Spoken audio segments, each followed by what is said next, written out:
খুব কম মশলার আর খুব কম সময়ের মধ্যে পনিরের একটি সুন্দর রেসিপি তোমাদের জন্য শেয়ার করলাম। 200 গ্রাম পনির আর কিছু মশলা যেমন ধনে গুঁড়ো, জিরে গুঁড়ো, গোলমরিচ গুঁড়ো, হলুদ, কাশ্মীরি লঙ্কার গুঁড়ো, কাজু বাদাম বাটা আর টক দই সব কিছু পনিরের সঙ্গে ভালোভাবে মিশিয়ে নিতে হবে। আর দিতে হবে সামান্য বিরিয়ানির মশলা বা গরম মশলা, দিলে স্বাদ আরও ভালো বাড়বে। আর স্বাদ মতো নুন আর 1 চামচ সাদা তেল সব কিছু ভালো করে ম্যারিনেট করে আধ ঘন্টা রেখে দিতে হবে।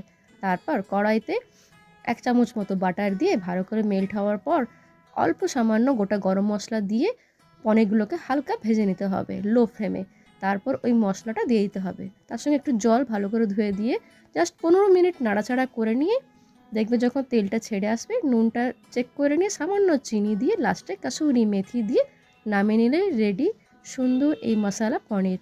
নিরামিষ দিনের জন্য কিন্তু পারফেক্ট এই মশলা পনির, আর টাইমটাও কিন্তু খুবই কম লাগবে। একবার ট্রাই করে দেখতেই পারো।